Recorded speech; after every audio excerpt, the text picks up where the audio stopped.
Americans everywhere held tributes for the nearly 3,000 people who died on 9/11. KTLA5's John Fenoglio looks at how the nation remembered. John? Well, Cher and Glenn, it has been half a generation since Americans watched the attacks unfold that morning in September. And most of us will never forget where we were that day.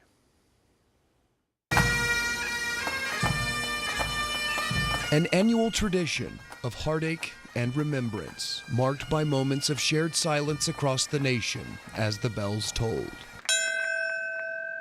Silence at 8:46 a.m. in New York, the moment hijacked American Airlines Flight 11 flew into the North Tower of the World Trade Center. Silence at 9:03 a.m. when United Flight 175 struck the South Tower.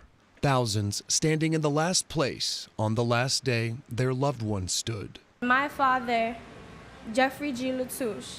It's been 16 years, but it still feels like yesterday. So many more people would perish on September 11th, 2001. At 9:37, when the Pentagon was hit. At 9:59, when the South Tower fell.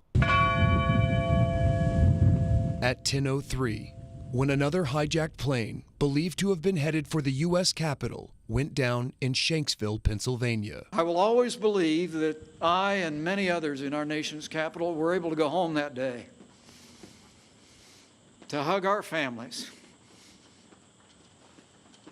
because of the courage and selflessness of the heroes of Flight 93. And at 10:28, when the North Tower crumbled.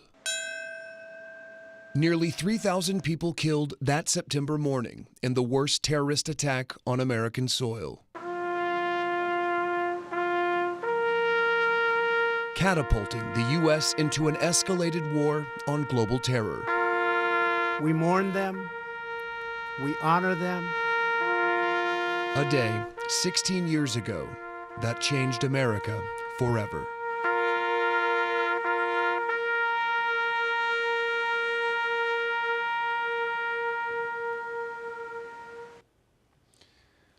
Heartbreaking and healing remembrances 16 years later. We will never forget 9/11. Back to you. John Fenoglio reporting for us live. Thank you. Still